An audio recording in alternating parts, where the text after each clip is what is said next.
Hi, happy Tuesday, besties and bosses. How are you all doing? I'm hopping on a couple minutes late because I was taking care of, thankfully, one of you let me know there was a chat started under, I guess, a thread from the last live we did with some spammy things in there. So we were just taking care of that and cleaning that up. So thank you for letting me know. Always please tag us. We are actively on deleting, removing things like that. But of course, as a group grows to this size, as much as we are pretty strict with who we let in, I think we've deleted about 300 people in the last few weeks to clean up the group.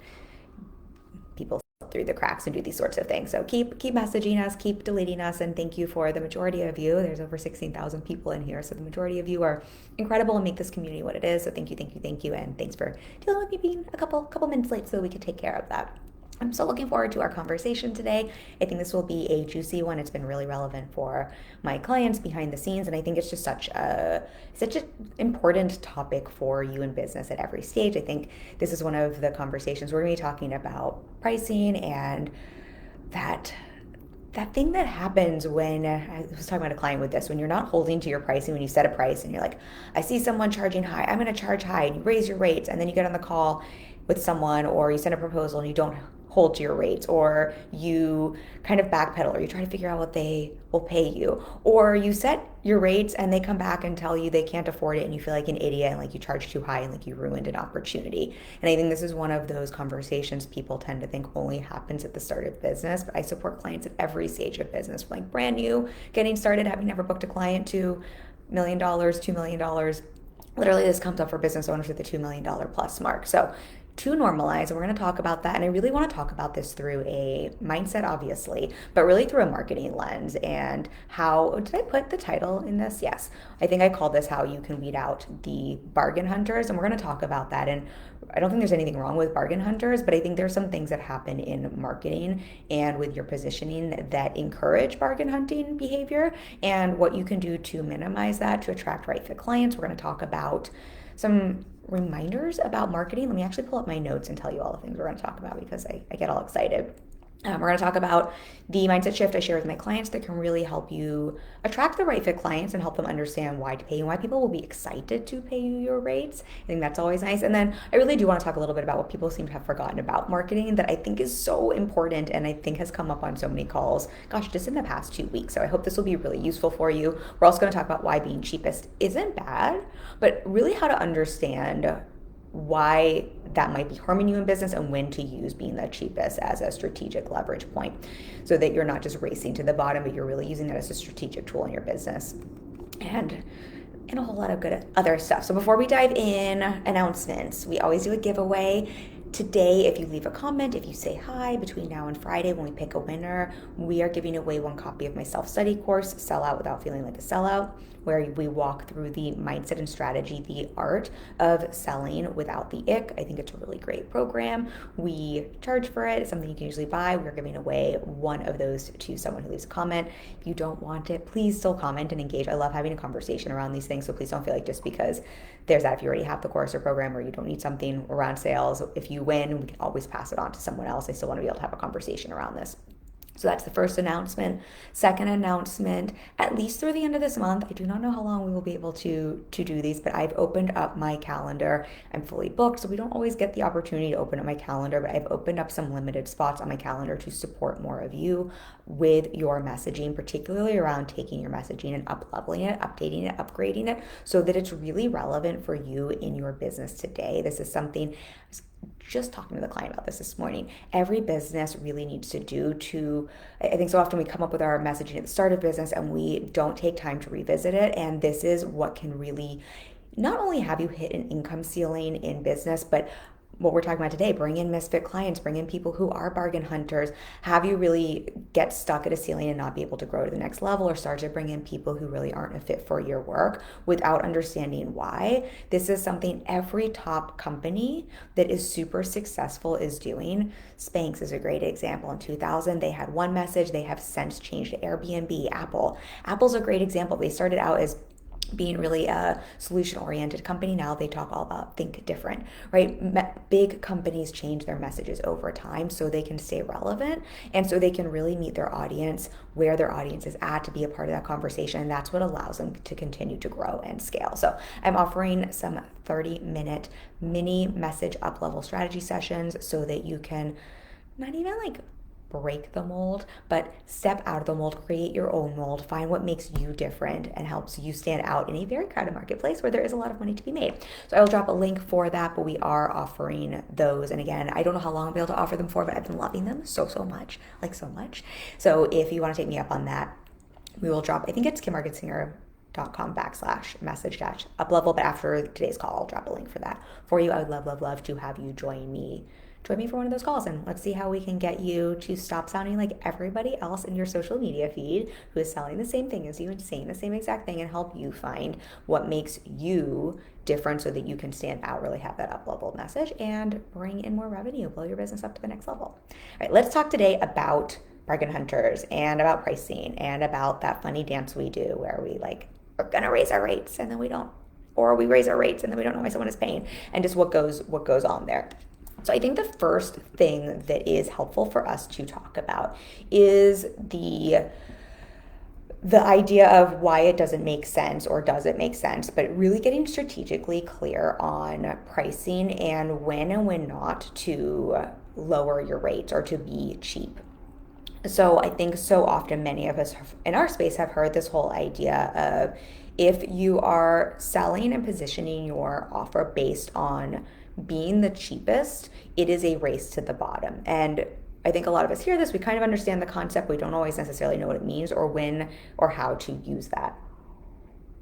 And I think this is the first important conversation. If it's sort of like, I don't want to have bargain hunters, I don't want to have people telling me they can't afford my rates, and I want people who love to pay me my rates, I want to be able to charge premium or whatever that is for you in your business, I want to be able to do so strategically, like, what does this even mean? So this concept, and I think what this is really about and what's helpful to understand here, is this is less about price point and more about positioning. And what happens when you are positioning your offer based on price point alone, you are asking people to make a decision based on the value you're saying, the value proposition, the way you're positioning your offer, and you're saying the value proposition of your offer is the price point. So if that is the way you position and market, I am the cheapest, or this is my price point, or I'm talking a lot about price point, right? What you're saying, your value proposition, right? We hear so much about USP, or your unique selling proposition, what your position in the market is, how you're positioning an offer. If you're positioning your offer around price point, what you're asking people to make a decision around is price point. Now I'll give some examples here. This is not necessarily a bad thing. If we think about, I don't know if anyone else likes Target often positions themselves around price point, right? But that means because they're positioning themselves around price point, and we know they're going to be really competitive with their pricing. Walmart might be similar, right? I think Walmart, in fact, if I'm not mistaken, because I know someone very high up there, they keep their price consistent no matter what state their company is in. So if I go to a Walmart in New York City, I think this is why there aren't Walmarts in New York City, because the cost to have one here is at such a high premium, and they don't change their products inside the store because their value proposition is being really affordable. And so, for example, if Walmart came to New York City and they were selling avocados and milk, and they're keeping the price the same in New York City as they are in Idaho or in Nebraska, or somewhere where the cost to run the business, to have the property, is far less, then they would literally put themselves out of business having a large storefront here in New York City. And hopefully that's tracking there. And that makes sense for a Walmart, for a Target, because their value proposition, the way they're positioning themselves, really is being affordable. It is going to be like, this is the place you get your bargain. This is the place you get the best and cheapest deal. But what that means is, if you and I are shopping at a Target or shopping at a Walmart, we're going in there planning to be a bargain hunter, right? If I'm looking for a deal, I might go look up Target. And so it's not wrong. I'm not like bargain hunter like that's a wrong or bad thing. I think sometimes what happens in our space is we make the concept of a bargain hunter to mean like that's a shitty client or they wouldn't be a right fit client. And what I want to offer is a bargain hunter could be a very great fit client. I love me a good deal. What makes them a not great fit client isn't that they're a bargain hunter, it's how you're positioning your offer and what you're asking someone to make a decision around when they're going to buy or hire from you. And if you're positioning your offer like a Target or a Walmart around price point, that is what you're telling someone's brain to make a decision around, right? Come get a bargain, come get a deal. And you're asking someone to make their decision based on a bargain, whatever's going to be the cheapest. And so if that's the case, then you're you're attracting people who might not always be bargain hunters, right? I'm happy to pay premium for lots of things. But if I'm in the mindset of, and I'm being sold something that's meant to be a deal and is being marketed to my brain as a bargain, as the like cheapest option, that's what I'm making my decision on. And so if I'm at Target, and I'm buying, I don't know, generic spatulas, if like, let's say I'm shopping online, my brain is what's the cheapest spatula? They all do the same thing. It's not let me go buy the most premium spatula or let me buy the most expensive one on the page. I'm going here because my brain is looking for what's the cheapest, the best bargain, the best deal. Hopefully this is tracking. So that's not a wrong thing. Bargain hunters aren't a bad thing. Bargain hunters can also be people who spend premium. But I think some of the onus is on us as business owners to understand how that happens and to look back at our marketing and our positioning. And so if you're attracting bargain hunters, there's a very good chance you are positioning your offer, your value proposition is all around price point. And this is when we often get into, I need to keep lowering my rates, because the only way to win the price point game is to be the bargain, right? Target wins, Walmart wins because they are the cheapest option. That's how they're positioning themselves, so it's fine, but that's why they win the business. And it's what's challenging for you and I as service providers is a smaller business has a very tough time being able to compete with a value proposition that is a price point, because a large company like Walmart, a large company like Target has a lot of resources, a lot of money, and it takes money to be the cheapest option. I know that sounds backwards, but to be the cheapest bargain, usually that means you have to have a lot of resources to be able to bring down the cost of production. Anyone ever watch Shark Tank? On Shark Tank, a lot of times this is when they're really concerned if someone doesn't have a patent and when they're finding out what their cost of production is, because smaller businesses, it costs a lot more to make a small quantity of something than if you're able to have a big factory and outsource overseas, or have even in the US, factory where you're mass producing something. That can bring down the cost per unit, which means you can afford to sell it at a cheaper price point at volume, and you have the money to pour into advertising to sell at volume and still make a profit.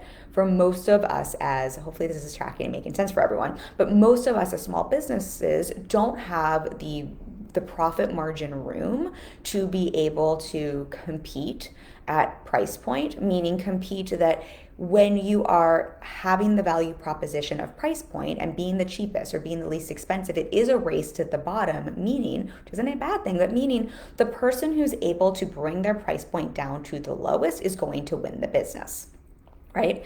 Like that's just kind of how that value proposition works, which again, if you're a Target, great, you can afford to do that. Or you might be able to afford to slash prices on one thing as a loss leader to bring people in to buy something else, which is a very common strategy.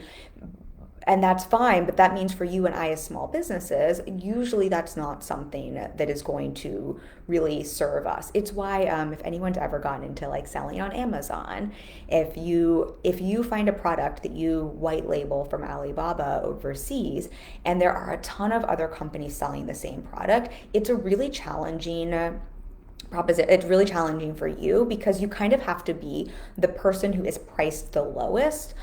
And that's tough for you to do if you're buying small quantities of that product, because someone else can go in, white label, who's got a lot more reviews and a lot more money to pour into sponsorship and advertising, and buy a much larger volume to drive the price down. And they're just, because the product's basically, when you go onto Amazon, right, like 30 people are selling the same thing, they've just slapped a different label on it. There's no way for you to differentiate outside of price point and maybe that logo you slap onto your offer and those the reviews and kind of the language you put around it. And so again, there's nothing wrong with this. I think for a company and a brand where that sort of positioning is the value proposition that makes sense for you, have at it. For most of us, we don't want bargain hunters, but we have to remember bargain hunters, all of us are bargain hunters, right? Like, I love me a good bargain, just like I love something expensive. I think every single human is a bargain hunter.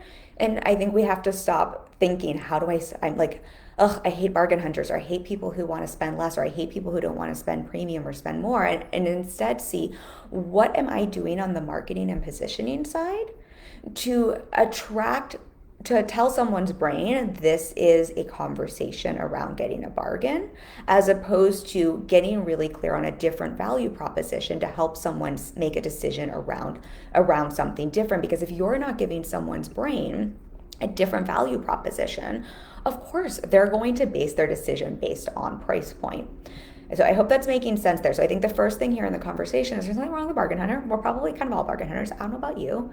I will always, if I'm given the option of two exactly the same things, and option A and option B, they're exactly the same, and option A is less expensive, I mean, I'm just going to go with option A. You have to let me know why option B is different and give me a different value proposition to have my brain make a decision around something different if you want me to choose the more expensive option.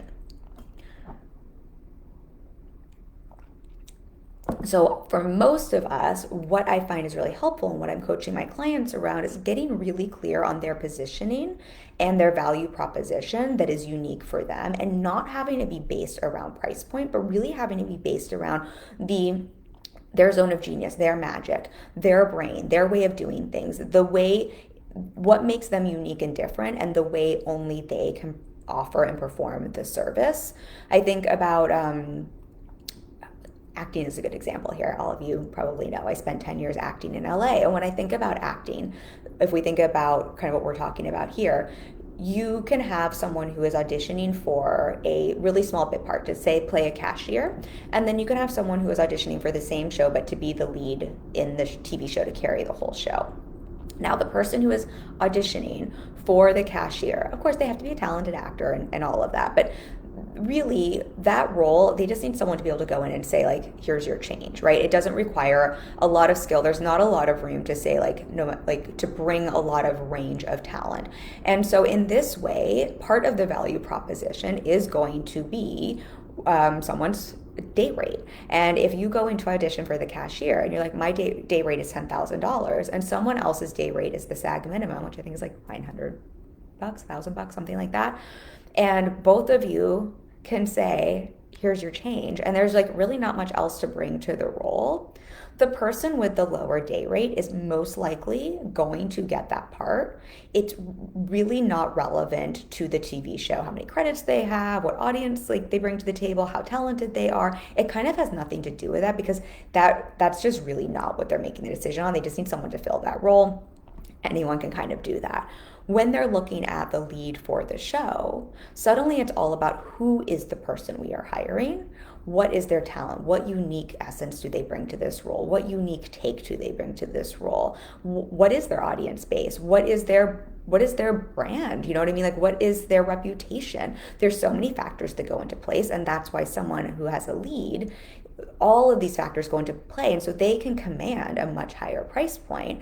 And you can have two people be up for the lead of a show, and one person can be far more expensive in terms of what they're asking for to book that role than someone else, but still get it, because the factors that the TV, that, like, say, Columbia Pictures, whoever's running the show, Warner Brothers, that the producers are looking at are far more than simply what is the cost, what is the literal price point for this person. It's what are all the other values they're bringing that benefit us as a show, as a company, because yes, that's all art, but that is a big old business. And so I think that's the way we want to think about in business here when we're thinking about pricing and we're thinking about bargain hunters. everyone's a bargain hunter, but the invitation for you is to almost think and see where in your business are you treating yourself like booking that bit part, and pricing, like that's where we have to be really mindful of pricing, and it really is a race to the bottom, so to say, and you can price yourself out of the market very quickly. And for most of you as service providers, the opportunity instead is to think more of like booking the role that's like the lead in a TV show, and getting really clear then on what is the value proposition, what is your positioning, what is the value, what are people paying you for, and really selling to that, because then you're asking someone's brain to make a decision around that, not around price point. Hopefully this is tracking here. But again, what I was telling my client when this conversation came up, because she came to our call because she had raised her rates and she's like, I didn't stick to my rates. And I was like, what was going on there? But one of the things we were talking about with her is she's really, really good at what she does. And she does charge more than I think the industry norm. She's kind of like the top of the range.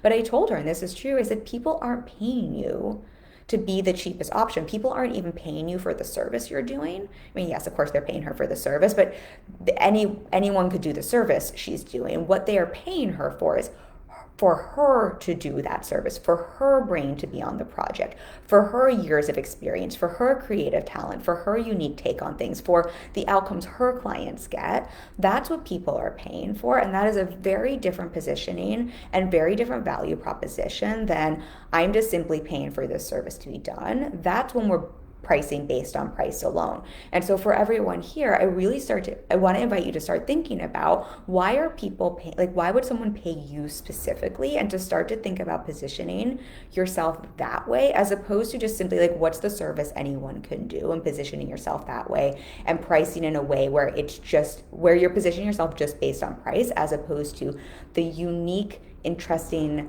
different value you bring. I think, and then I see a comment here. Hey, Julia. Julia says, we'll come back for the replay. Got to get a workout in. Get your workout in, girl, and then come back. And I'm curious to hear what you have to say about this.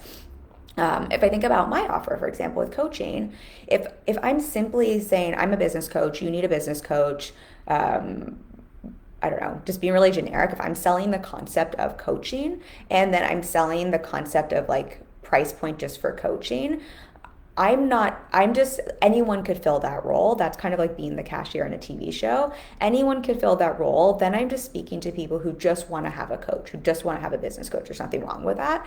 But then I am going to need to price in a way where I'm really competitive with anyone else who's simply positioning themselves as like, you need a coach, here's a business coach.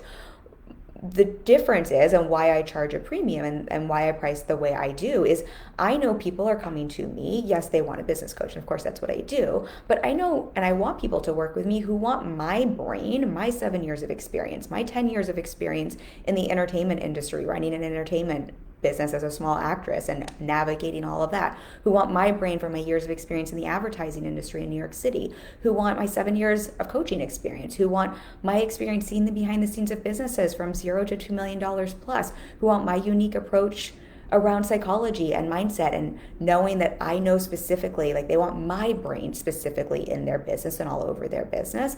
That's what people are hiring me for. Yes, that's business coaching.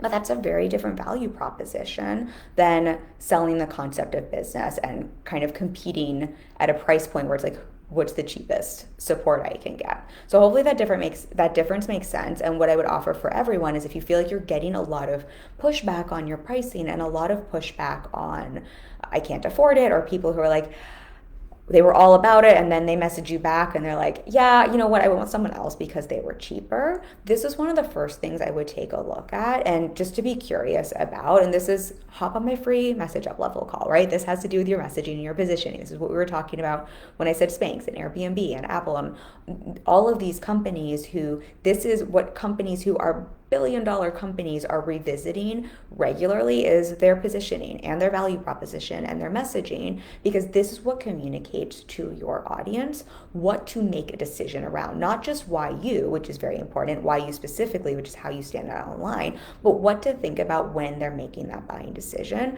And that is something that I think is just really interesting to change the conversation around. And I think just an opportunity, if that's some of the pushback you're getting, I would just see that as really helpful information, and just to be curious about, where can you just take some of the onus on, oh, well, maybe like not like oh, you're doing things wrong, but just from a curiosity place of like, oh, well, maybe this has less to do with like, I'm not good enough, or so and so is better, or I'm pricing too high, or I'm too expensive, or people don't want to pay this much. And instead looking at, well, what am I asking people to make a decision based on? And how can I change that conversation instead? I'm trying to think of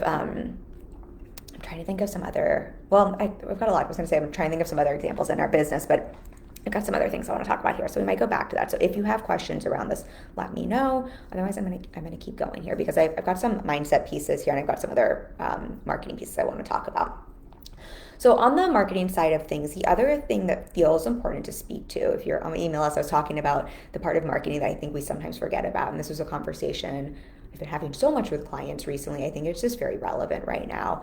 And I think some of this is one of the reasons, aside from wanting to put my money where my mouth is in the industry and open up my calendar to more of you to have those mini free sessions. Part of the reason I specifically wanted to offer that around messaging is I offered a couple around sales. Notice everyone was having questions around messaging, but also just seeing how many people right now I think are very aware because it is incredibly crowded in our space, and that's not a bad thing. I think that's actually a really good thing. I wrote a post about this. It'll go out sometime this week, but I think we're estimated to be a $41 billion industry that is growing at a compounded rate of 5.5% through the next decade, which means there's a lot of money to be made. We're also in a global economy that is threatening or in a recession. And I think something we have to understand is when the world at large is saying, hey, this is a recession, the economy is bad, and us personally, we're in a bubble that is booming and meant to compound over the next 10 years at this like astronomical rate, what happens? People say, wait a second, there's no money to be made over here. There's a lot of money to be made over here. I'm going to go join over here, right? Like that makes sense. And so it's not, yes, you're not crazy. It is busier than ever. I think this also has to do with COVID. I think a lot of people moved online. It is louder, more crowded than ever. I do not think that is bad. I think there is enough to go around for everyone. I think it's actually a really great thing. I've talked about this so many times, so I won't get on my soapbox around that, but I think it's such a great thing. And I think there's a lot of reasons for it that make sense, right? And this also just means for all of us as business owners and marketers, there's just an opportunity for us to just be better marketers. It means what maybe I was talking about this with a client, this is why we were calling it lazy messaging and lazy marketing.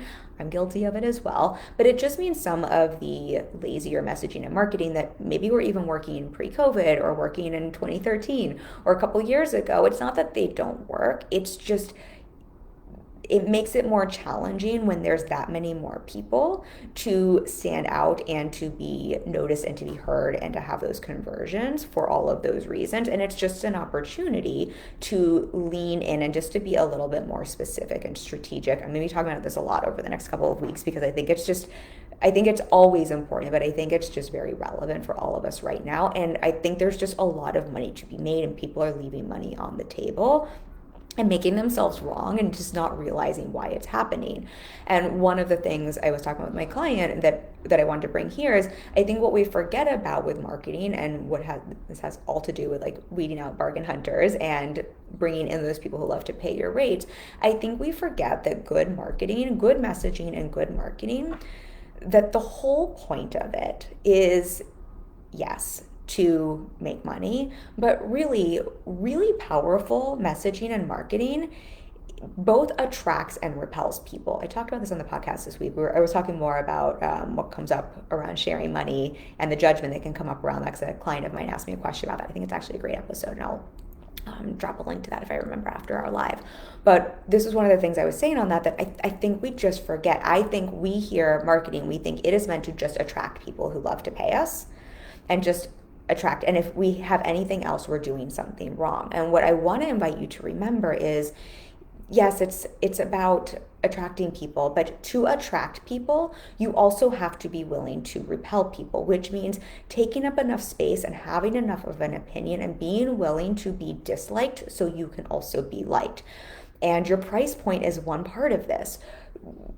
I'm trying to think of how to say this because I mean this not in a way of like being a contrarian or just like screw everyone, I'm just going to be super loud and bold. None of that is what I'm talking about at all. But with really great, powerful marketing, it is drawing a line in the sand. It is being very clear and specific who you are for and what your price point is for and why someone should pay that. And when you're doing that, if you're attracting people in, right? Those people who love to pay you. That also means it is attraction is, think about a magnet. A magnet has its polarity, right? Attraction is all polarity. If you are attracting someone in, that also means you're attracting out people, right? So if we're attracting people in for this, we're attracting everyone, or we're pushing out everyone who's not in a mean way, but like that is the whole point. And your price point is a part of that. And what I think happens so often is people are so afraid of being rejected, of someone saying they're too expensive, of not hearing a yes, of losing out on an opportunity, of all the things that come up around pricing and money, which I get. This is what I support clients with all day, every day. There's a lot of mindset junk there. So you are normal if that is coming up. And I think we have to remember that if you're too expensive for someone, if someone can't afford it, if your services are not what someone wants to pay for, especially if your positioning is not based on price point and it's based on other value propositions, all that tells us is that is someone who is not a right fit client for you. It doesn't actually mean they're a bargain hunter. Someone's only a bargain hunter if you are positioning based on price point, right? It just means they're probably not the right fit for your offer. And that means your price point is doing part of its job, which is also to repel people who aren't the right fit. So I hope that part is making sense there. I want to invite you to think about it this way. So instead of hearing, I can't afford it, not that those can't be important conversations to have and to lean into the objection, but instead of feeling like you need to argue someone around a price point or try to convince someone around a price point, which again, if we're getting into that conversation, if we have a sales conversation, I try to argue my price point with you, I have just changed my positioning to price point, right? I have just changed my value prop to price point, as opposed to the value, as opposed to why it makes sense to hire me, as opposed to why I am a fit. And if we want to work with people who love to pay our rates, whatever the rate is, again, we want to remember we're positioning ourselves based on a different value proposition than pricing. And then that price point, right? It's not something we're going to argue. That is that like attraction, repel, attract, that polarity is simply part of what powerful messaging and marketing does. The goal for you is to have something that helps people know this is for me or this is not for me. And pricing psychology, we could have 14 live streams just on this, but just with this conversation today, I think that's just the sliver I think is important to think about. Let me just think of what I always use Hermes, I already say it, the purses as an example, because they have purses that are $25,000, and you can buy a $25,000 purse, or you can go to Target and buy a bag for, I don't know, probably $39, $49 there, right? They're both a bag. They both carry your things. My client and I were actually talking about this. So, and we were joking, like, yes, there's a little bit of a difference in quality, but I think you and I could both argue if I wanted something that was just that it was better quality, I could probably, I don't know, get a Coach bag or even a Chanel purse and not pay $25,000, which is, I think, more than some people pay for their cars, right? So at a certain point, if you're wanting to spend $25,000 on a price point or on a bag, there are other things that are coming into play. And Hermes has to be really willing with their price point and with their marketing and with their messaging to attract and repel, right? To attract the people who see the value in that, who want the prestige and the status and everything that comes with, and to also repel everyone who is like, why would I ever spend that much on a bag? That is so stupid. That is so snobby. That is so gauche. Whatever that person might think, they have to be so willing in their messaging, in their branding, in their marketing, in their positioning to have such a clear stand on this is who this is for and why this price point. I mean, they don't talk about their price point, but like, just like this marketing is so clear. It is so, this is for this person, not for that person. Because otherwise the person who is wanting to spend that much and drop that much in a bag and really appreciates the craftsmanships and that it's a limited edition and that there's only one of them or whatever the thing, is never going to see them, notice them, hire them, and want to pay that price point for a bag, because Hermes would not be Hermes. It would just be any other bag or purse company. So I hope that example makes sense. But I just, again, like, just remembering what I think we forget with messaging, with marketing. I think sometimes when insecurities come into play and feeling like you're not good enough and all the things the human brain wants to do, and then you're worried about, oh my gosh, are people going to pay me or not? And if I raise my rates, will people pay me? And someone just told me they couldn't afford it. We forget, and we just want that, what marketing is about, what messaging is about, what powerful branding is about, what business is about, and we just want to be liked. And that's when we start watering things down. And your invitation is to look at, instead of where am I watering things down, how can I appeal to everyone, how can I be liked by everyone, is how can I repel everyone I'm not for and attract the few people I am for. If I'm the Hermes in my industry, or like to find what is my positioning within the industry I'm in. Maybe you're more the Kate Spade, or maybe you are the Target. There's nothing wrong with that. But then to position and to market yourself accordingly. And to be okay then, if you're the Target, right, we can flip this in reverse. If you're the target of purses, you're also probably repelling the Hermes person who doesn't want to spend $49 on a bag. And that's also okay, because you're just speaking to a different person. And if Target's doing its job, they're also repelling all of the people who have a very different mindset and are looking for something different, right? That's how they're really clear and specific in their targeted messaging and in their marketing. Okay. Hopefully that makes sense for you. I don't see any questions, but if you do, drop them for me. So let's talk about a marketing shift, and then we will talk about the mindset side of things. I know some of this has been mindset, but marketing shift, I think we've been kind of talking about this in different ways, but just to put a really clear, like, directive on this, what I would offer, what I would invite you to play with, is to, instead of, again, speaking to the price point, to really lean into messaging, content, marketing, sales, all of your conversations, selling and teaching people why you and why your offer specifically, right? Why you and no one else. And to get really clear on those differentiators, and to leave price out of the conversation, right? Like, price really just isn't a part of the conversation. I don't drive. I live in New York City now, but I love me some cars. And I used to drive an Audi when I lived in LA, and my dad was a race car driver. He was in the race industry for 50 years. So I have a love for cars. When I was looking for a car, I didn't go and search what is a car within this budget. I went, because I love cars, I really looked at some specific qualities that were important for me. And that is what I based picking a couple models that I was going to test drive. And then it came down to the test drive that had me choose the car I wanted to buy.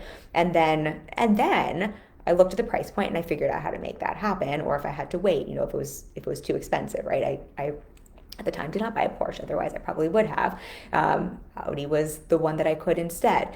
And I'm reflecting this here as an example, because I think what happens for many of you is, again, it just gets into what can people afford, and then let me try to speak to that, or let me try to message around that, or let me try to even price around what people can afford, as opposed to what are the qualities, what are the things that only you can offer, that only your offer has. That I wanted a car that had a certain kind of horsepower, that had a certain body shape, that I wanted a certain, stick shift. I wanted it to be able to do certain things on the road, right? There were certain qualities I was looking for. How can you get clear on what those are for your business?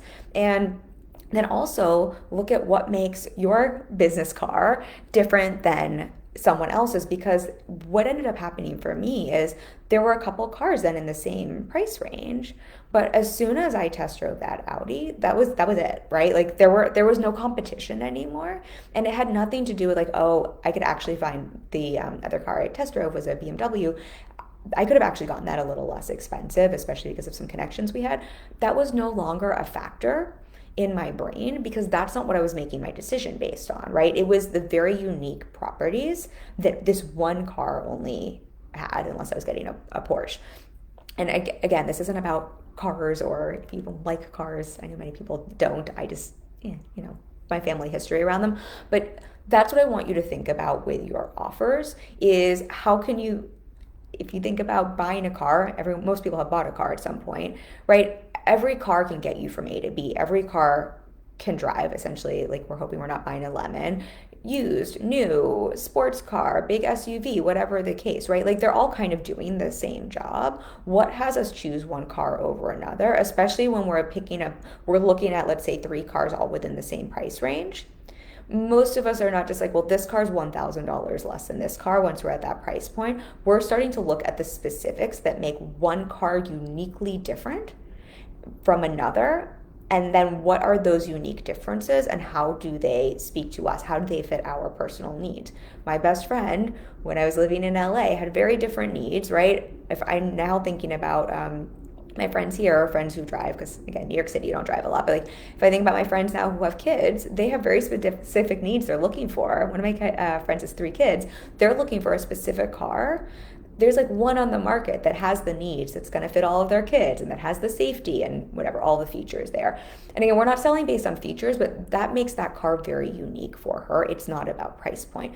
And so hopefully the car example makes sense here, but I really want to invite you to think about your work in that way and really start to teach people why you and what are your unique specifications, so to say, and how can that make a decision for someone? So someone's making a decision on why your offer, what you serve, what you uniquely bring to the table, as opposed to price point. Because again, if it comes back just down to price point or just being general in that like, well, it's just because I'm a car, right? It's like, well, if you're just marketing yourself as a car, then yeah, I'm just gonna, like, any car will do, and I'm just gonna go for whatever is the cheapest, as opposed to if you're really clear and specific on why your car and your model is the thing I need to have that meets all of my personal wants and desires.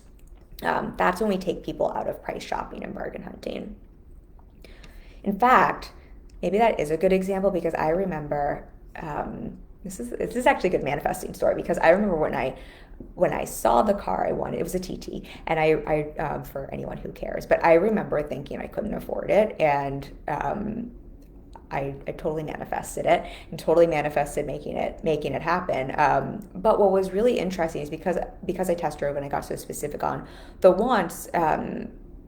Suddenly it became this thing where I was like literally nothing. It was like this or nothing else. Like I was just going to wait or nothing else. And that's really what I want to invite you to think about with your marketing, with your positioning, with how you're speaking about your work and your offers. How can you make it so that for the person you're right for, because people who love to pay your rates, right? The reason I was willing to pay for that car, and it was far more expensive than the car I was originally planning on getting, and I just figured out how to make it happen and manifested it.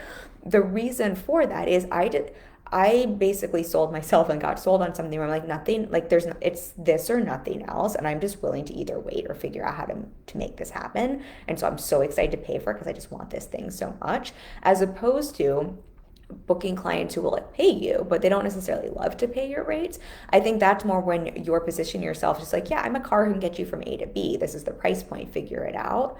If I had bought another car, if I had like just decided, oh my gosh, I just really need a car, mine's not working, instead of getting the TT, I would have paid for it. I would have driven it. It would have been just fine. I probably would not have loved to pay the rates. I probably would not have been like, well, let me see how I can stretch and make this work and manifest this, because all of those other things that got me so excited as to why this specific model wouldn't have existed. It would have been more just, yeah, I'm just having a vehicle that gets me from A to B, which is actually the car I traded in.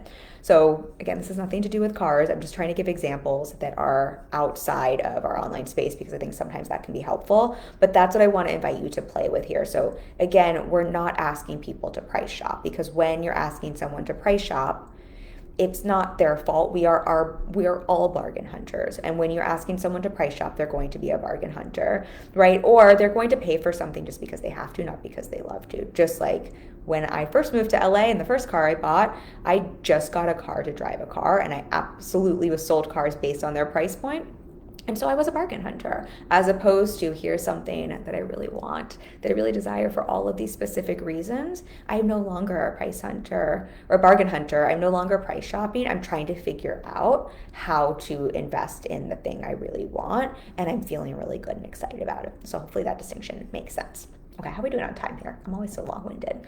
I got one mindset piece here to speak about how to weed out the bargain hunters, and then I'll let you go. If you have questions, reflections, throw them my way. Okay, so the mindset component to this. Obviously, there's a lot of mindset things that can come up here, but one of the biggest things that comes up for me around the pricing piece and weeding out the bargain hunters and just overall that feeling that I know I speak with so many clients about, where you're feeling like, oh, can I charge these rates? And what if it's too much? Or people keep telling me they can't afford it, or people keep hiring someone else or coming back and telling me they've gone with a lower option, or all of the noise, right, that can come up here. One of the things I work with my clients around, and what I really invite them to look at, is to be very mindful of where they're unintentionally asking potential clients in their audience to sell them on why their price point is right, and on why they would love to pay them, and to convince them that their rates are right, and that they are worthy, and that they are good enough. And this tends to stem from feeling not good enough, right? From feeling not worthy, from feeling a little rocky, from feeling a little unstable, from feeling scarcity, from feeling fear, right? The things the brain can kick up. This is like the majority of the mindset work I'm doing with clients. So all normal. If those things come up for me, this is not calling anyone out. These are just like normal human things. But this is something I invite you to take a look at, because if you're constantly having people tell you they can't afford it, and or that they've gone with a lower option, or that you're too expensive, or you're feeling like you have a price, you do this thing. I know someone hears me like, oh my God, I do this. Whereas like you've worked on your price and you figured it out and you have it. And then you play that guessing game on a conversation with someone. You're like, well, what will they pay? And so instead of sharing your price point, you give them something else. Or you've like changed the price point on your website 14 times, right? When you're in that pattern, what this tells us is there's some mindset work to do around you getting really solid on your price point, even if that means temporarily lowering it. And most likely, a lot of what you're getting reflected back to you is more a mirror or reflection of your own internal back and forth, right? If we're back and forth on something, it's kind of hard to expect the person that we're meant to support to be more confident than us, and to reflect back to us something that is like super decisive, or super not looking for a bargain or a deal, right? If we're wobbly, if we're kind of going back and forth behind the scenes, of course that's going to translate in a conversation. Of course, even if you're faking it till you make it energetically, like we can tell the difference. You can tell if I'm on this live stream, I could say the same exact words to you, but if I'm like slumped under my chair, if I'm like tense and freaked out, right, my energy, my mindset is going to translate to you. And so people pick up on this. And so this is not to make anyone wrong, but this is more so you can solve the right problem, address the right thing in your business, close the right gap. And it's just noticing and just having that awareness of, if you're feeling wobbly there, then it would make sense that you're going to get some of that wobbliness reflected back to you. And instead of hoping that people will prove to you and tell you why you should charge higher rates, right? This happens so often with my clients. They're like, well, if like people want to pay more, they would just pay me more. Or like that someone, I think they sometimes think like someone's going to tell them they should give themselves a raise. And it's kind of the whole point of this conversation, what we've been saying is like, the truth is most humans are happy to take a bargain or to pay less any of the time, right? And first and foremost. So if you're not advocating for the rates you want to charge, it's unlikely a potential client is going to advocate that for you, especially if you're charging a more premium, like high ticket price point. And the other thing there is, if you are set on a price point, but you're feeling really wobbly around it, and you're really hoping that someone will just make you feel better about your price point, like tell you, yes, you're safe, yes, you're okay, you should charge that, you go, right? That's a lot to ask of someone who really is meant to be hiring you for your expertise, for you to take care of them, for you to provide a service to them. And so again, this is not to make anyone wrong. This is all normal stuff. This comes up for, I think, everyone. This is something, again, I'm supporting clients at literally every stage of business. I'm not just giving lip service, but I've supported clients making $2 million around these conversations, because new level, same devil, right? This stuff still comes up.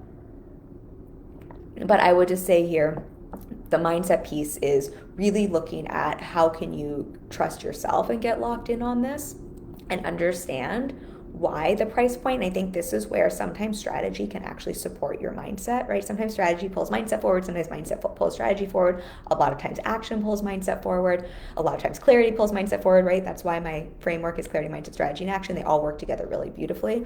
So sometimes looking at your positioning first and your value proposition first and what you really believe in terms of your offer, sometimes that can actually support you with the mindset component here. But you can also use this to support you with really leaning into the positioning and the marketing component, the messaging component around this. So I would check in with that. And again, just remember, even if you're having a lot of the same objection reflected to you, and to be very clear, of course, it is normal for people also to have objections. That's a whole nother conversation, but that is just a normal thing. So just because someone is having an objection around your price point does not mean that you are wobbling or that you're not trusting yourself. That is not the case at all. Like, I think that is, especially as you're charging more and more, that's just a normal thing. Our human brains are wired for comfort. We resist change. We resist things outside our comfort zone. If you're asking someone to make a large commitment, even if it's free, right? Resistance. If you're asking someone to make a large investment monetarily, resistance. So objections themselves, normal. I would just notice if you keep having the same objection. And here's the way you can know if this is more a mirror to you and a reflection of, oh, is this maybe something going on with me? This is not just a normal objection. This is actually something that I'm unintentionally, subconsciously putting out and attracting in. Check in with, when someone has an objection, do I believe it? Is it the same objection I have? Am I hoping that they're going to overcome this objection I have by convincing me of the thing that I'm not sure on? Meaning, if you keep having the it's too expensive objection, right? Okay, fine. Like, people say I can't afford it, like money stuff comes up. That's something I think we can support someone with. But it's really hard to support someone with that if you have the same objection and you're like, yeah, I mean, I kind of don't know if this is the right rate for me to charge. I kind of think this is too expensive. I kind of think you should charge less. I kind of think you should hire that other person. I don't even know if I'm that good. And I was just kind of hoping you would say yeah, so that I could then feel confident, so that I can be like, oh, I just made enough money to pay my bills, right? If you're hoping that you're not going to have that conversation, or you don't know how to have that conversation, or you're kind of like secretly, quietly thinking and agreeing with what someone says, that's kind of your indication there that this is not like, oh, this is just a normal objection, let me support someone. This is, I have the same objection. And my work here is probably going to be mindset first and foremost, to navigate that objection for myself, so that I can then really support someone else with it. Because otherwise, until then, it is more likely than not, you're going to find yourself in a repetitive pattern with people having the same thing mirrored to you over and over again, because that's also what you're projecting out as a belief in your messaging and your marketing. So much of our messaging and marketing is subconscious. I'm reading a great book about this. We're just so not aware as humans in terms of how much of our communication is nonverbal. And I always say, this is not me, this is science. 90 to 95% of your conscious action gets its start in your subconscious mind. But in terms of how we communicate, in terms of how we learn, you all experience this. You've seen a post from someone, you're like, there's nothing wrong here. I don't know why, but I've got the heebie-jeebies. Something's off here. I don't trust it, right? Or you've all met someone before and you're like, they're saying one thing, but something's off, or I don't know what, right? Like the spidey sense kicks in. And a lot of times what's happening is your brain is picking up so much information. You're getting their facial expression, you're getting the silence, you're getting their energy, you're getting, in a post, word choice they're using. There's so many ways we communicate without our conscious awareness to another person in our messaging, in our marketing, in our sales conversations.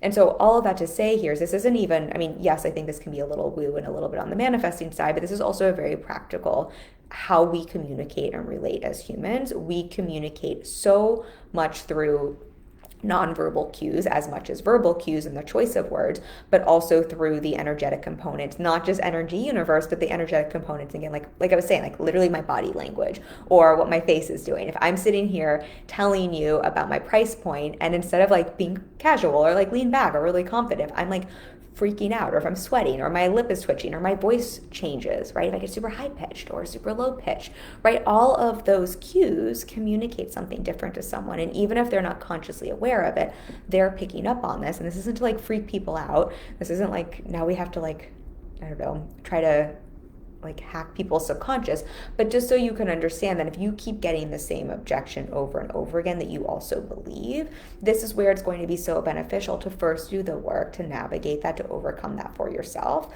Because as soon as you're on the same page with what you're selling and that price point, and you are locked in on that, right? And you are not like hoping someone else will convince you, you get to have a very different conversation with someone, even if the words are exactly the same, right? Your mindset, your energy, the way you communicate it is going to be different, and that's going to elicit a different response. And that's also how you attract people who love to pay your rates, because sometimes we become bargain hunters. Sometimes we say we can't afford it or go for the lower rate, lower price thing. Sometimes it's not even because things are positioned by price point, but it's exactly what we're talking about here. We talk to someone, we're like, I just don't know what it was, but I don't want to pay that much money for it. Like, I'm not even like looking for a deal, like, but suddenly there's something here, I can't figure out what, and I like, I'm either going to go for someone who just happens to be less expensive, or like I need them to charge less because I don't feel fully in trust. I will close on this example unless anyone has, no one has a question. I think I shared this on the podcast, maybe in a post. I'm going to share this in a post, probably actually 2 years ago. If you've heard this before, bear with me, but I think it's helpful to explain exactly what I'm talking about here. When I was looking for a therapist, I work with an EMDR therapist as well as my coach. And I was in a place where I was not bargain hunting, right? I knew how much I pay out of pocket. I know what therapy costs. I'm in New York City. I kind of knew what I was like budgeting for that. I was interviewing therapists really based on what we're talking about here, right? The value proposition. And all of that was great. And what I found is exactly what we're talking about here on the mindset side of things. What had me rule people out and become a bargain hunter, or maybe tell them it was because I couldn't afford it, or tell them I was going another way, or tell them the therapist I went with maybe was, if she was slightly less expensive than someone who was more expensive. The reason I went with my therapist and someone who was, as opposed to someone who's maybe billing more, had nothing to do with her price point at all. It had everything to do with her and her value proposition, and it had everything to do with our conversation around the money at the end. I spoke to so many therapists. I think, unfortunately, in the therapy world, a few clients who are therapists, and we talk so much about this in the helping services world. There's so much shame and stigma, and what's the right word here? There's just a lot of shame around pricing higher, and there's a lot in that industry around like it's bad or you're wrong, or and that's like a whole nother conversation. And as someone on the client side, I don't want to be in someone's money stuff, especially since I coach people around this. I want to know I'm hiring someone who feels really solid in their work, really solid in their price point, and really solid in their price point as to where it feels good for them to receive money, and there's not going to be stickiness, because I do love to pay people and I love to pay people their rates. But if it feels sticky on their end to receive, I'm not going to love to pay them, right? I'm going to pick up on that. And I had a couple calls with therapists who were excellent therapists, but when it got to speaking about money, they were so not sold on their rates, and they clearly wanted someone just to like, especially I think because I wasn't using insurance, and because I'm paying out of pocket, and for all the reasons I completely understand why, and like I get that industry, it's just that much more challenging. But it wasn't like the words they were saying were wrong or they didn't have a good sales strategy, but their whole energy shifted. And what happened is it put me, instead of being in the role of someone who's being taken care of and learning how I can be supported and creating a safe environment where I get to think about, do I want to hire this person? I felt their energy shift. I lost my sense of safety. I felt like, oh, now I feel like I almost have to caretake them. I felt like I almost had to convince them that their rates were okay. It also made me start to wonder, like, well, maybe you're not as great. Maybe you actually can't help me if like this is coming up here. It definitely made me feel like if I hired you, I'm going to feel weird paying you. I'm not going to love to pay you, right? Like I'm going to feel like it's weird for you to receive it, that you feel guilty, that you almost feel like bad, that I'm going to feel bad if I'm like booking extra sesh. All of this, like, there, without any other words being said, in a moment of seconds, just because of what was energetically happening on their side, I was like, I'm just not available for that in this relationship. That's not what I'm paying for. And so the therapist I hired was just so clean around that and had such clean energy around. It had nothing to do with her price point. She was slightly less than one of the people who I had considered, but that was not why I made the decision. And I share this because I think it would be easy for that therapist, for example, to be like, oh, see, I charge too much. Everything they're saying in my industry is right. I should feel bad. It had literally nothing to do with that and everything to do with her clean energy around it. And I love to pay her. Sometimes I send her extra because I love to pay her, right? It so wasn't about that. And and what she did to attract a client who loves to pay her is to be really clean mindset and energetically around that price point and around asking for that and receiving that. And so there wasn't any of that kind of whatever that energy was coming up. And so it felt really good for me on the other side. Thank you for the hearts, Mary, and nice to see you. So just something I would play with there, and just to notice again, do not make yourself wrong. And sometimes one of my clients and I were recently talking about they're intentionally lowering their rates temporarily for this reason, not because they're not good at what they do or they don't feel good enough or they're not worthy or because people won't pay their rate, but simply because they were noticing they had kind of expanded faster than their nervous system and their brain and their mindset could catch up with. And so they were almost having to overwork their own objections around their price point so much on a call that it was like, well, we can do that. It's not that we can't. Or there's nothing wrong with your previous price point and that felt really good. We can just do this incrementally so that you can overcome those objections, or I don't like the word overcome, but so you can navigate that, get your own nervous system, your own brain on board with that before jumping the price point up. Because as soon as you kind of have that disconnect and you're asking someone else to do the caretaking or the convincing or the selling, there's so many things happening there. But again, that's when we unintentionally repel people, but that's also when we create a funky dynamic where we're taking some of that safety away, or we're stepping out of service provider and asking someone to take care of us. So, and the reason I say that is I think it would be easy to see, if you didn't know what all of that, because you're not privy to one-on-one conversations, to see a decision like that and think, oh, that means from a strategic standpoint, if you were like looking at what business owners are doing, like, oh, that means that price point she previously charged was too expensive. People won't pay that. That means I should lower my rates because that's what people will pay. And the reason I share that as an example is when that client made that decision, it's not because a higher price point was wrong, lower price point was right, like that was the magic number people love to pay.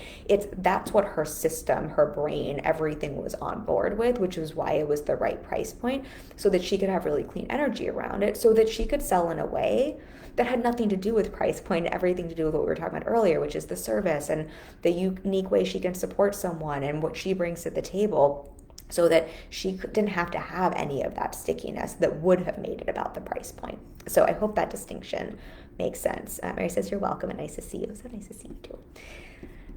All right, do I have any other notes here? I think those were all of the main things. I'm just checking here.